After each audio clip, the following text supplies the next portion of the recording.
Hi everyone, and welcome back to another Board No Game video. Today's video is dedicated to some Grand Colo news, so let's jump right into it. Make sure to like, comment, subscribe to this video. Once we hit 5k, we'll be doing that giveaway. As you know, Prison of Abyss is currently available, so make sure to do that whenever you so choose. And let's go right here into the Grand Colo news. So the entry period is from the 9th through the 12th. It'll pretty much say the correct time period for you here. So my entry period is from the 8th 2100 through the 12th or 11th through 2059. So make sure to enter. You lose nothing by entering, Grand Colo. You get some Twilight Crystals.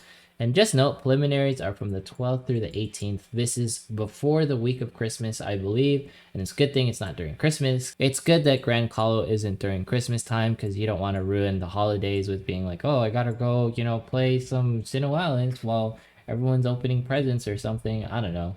And then finals are from 1300 to 1320. For me, 1220.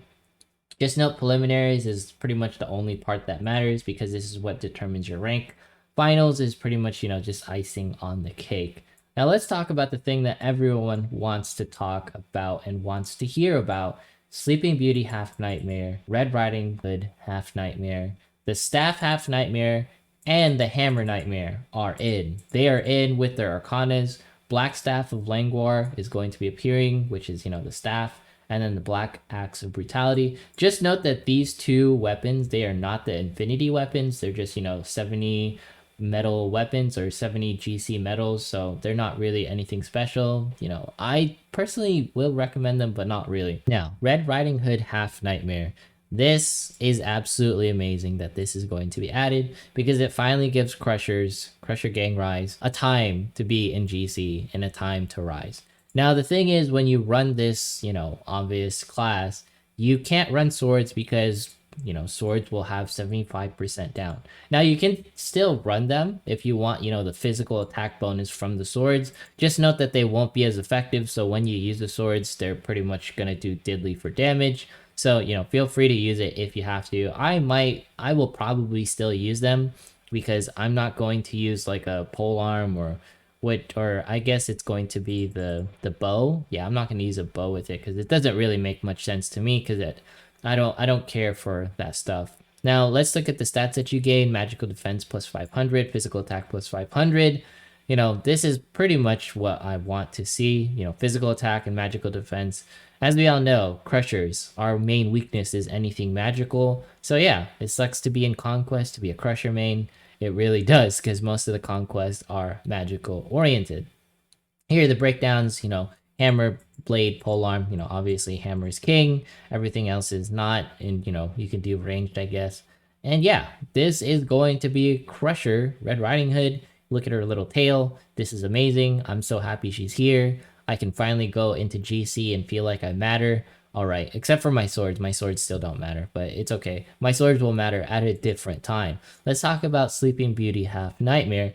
This is going to be the Staff Half Nightmare. And you know what? I will say this is a super welcome addition, of course, because this is going to be providing physical defense and magical defense plus 500. I will say this is the most useful class just because it provides defense on both stats, and everyone needs this. Like, seriously, everyone needs this. And you know what? She's a super awesome waifu. She's going to be here. For anyone who's a staff main, I'm pretty sure y'all are rejoicing. Not to mention, if you go down here, weapons are not, reduced. So they are safe. You can hulu ahead right away with Sleeping Beauty. Of course, your instruments and tomes will not deal as much. But the thing is, if you're a staff main, you're probably using your instruments and tomes just to, match demon and everything. So I say, like, Sleeping Beauty, Half Nightmare, she's probably the most versatile Half Nightmare just because she provides defenses. And not to mention, if you're a staff main, you're not really focusing on instruments and tomes. This is just going to be, icing on the cake if you want to help out with Demon or Shinma. So, I will say this is definitely the best one to pick up. I will personally pick this one up because who doesn't want more defenses? So these are going to be the two weapons that are going to be appearing: Black Axe of Violence and Dark Staff of Slumber. Black Axe of Violence is actually going to be pretty good. Now, the thing is I will be hard to recommend this weapon because it's 19 cost, and that's going to be the highest cost weapon. And because this cost is so high, I don't believe the stats, even at max limit break, are worthy of it. just because 19 cost hasn't even been introduced into the game. So they might nerf the stats. I don't know what's going to happen. We'll see what happens, but for the most part, 19 cost is a super huge ask for 6,180 stats. Just note that most costs that are like 19 with 6,180, they should ideally be at least 6,500 bare minimum for overall stats.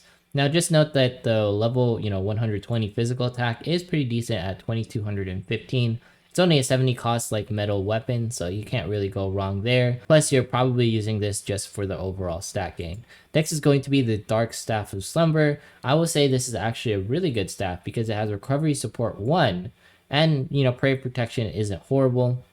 Heals out 1 ally and also increases magical defense.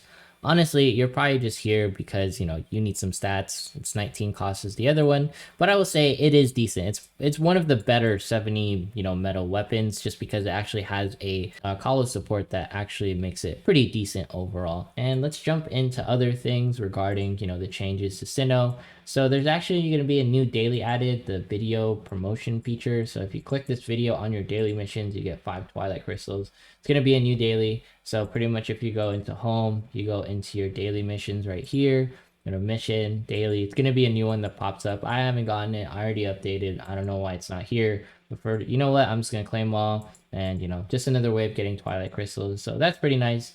It refreshes every 12 hours based off the notice. Let's go back into the completion notice. And next thing is going to be the auto lock feature for high rarity gear. Just note that locked gear cannot be selected as materials, and pretty much only SR plus gear, weapons, armor, and nightmares will be auto-locked. So that's pretty nice. I will say just because, if you accidentally so happen to use your SR gear as fodder, now that will not be a thing. And lastly, we have the Prison of Abyss currently occurring. Go ahead and go in there. Since none of them have a time frame on them, so that means they're just all beatable. So yeah, have fun going all the way to stage 300. And of course, if you go into home, you go into your missions right here, and then you go into events, there's actually, missions for it. We get 100 Twilight Crystals if you get to, stage 300. So you should definitely do that. Plus all the different goodies. I highly recommend doing Prison of Abyss. You have nothing to lose. And I still have to do Active Reality Chapter 4 for those 150 Twilight Crystals that I'm missing out on. Anyways, that is pretty much the news for today regarding Grand Coliseum. Going to be occurring before the week of, pretty much Christmas. And I'm super stoked that they added the Crusher and Half Nightmare Staff. I hope they add the Tome one fairly soon because technically they skipped it. But we're not going to talk about that. I'm just super happy we got some amazing stuff. They pretty much rushed us some content for the Grand Collar shop, so that is super awesome. I hope they do another Twilight Crystal campaign just because I feel like the month of December hasn't been there yet, but we are only we're only on the 3rd, but I'm just waiting for some sort of campaign because it's Christmas and I don't like seeing all these packs all of a sudden pop up during the holiday season. I would like to see some free stuff as well. But anyways, that's it for today's video. Make sure to like, comment, subscribe. Once we hit 5K, we'll be doing that giveaway. Follow me on Twitch, follow me on Twitter, and I will see you in the next one.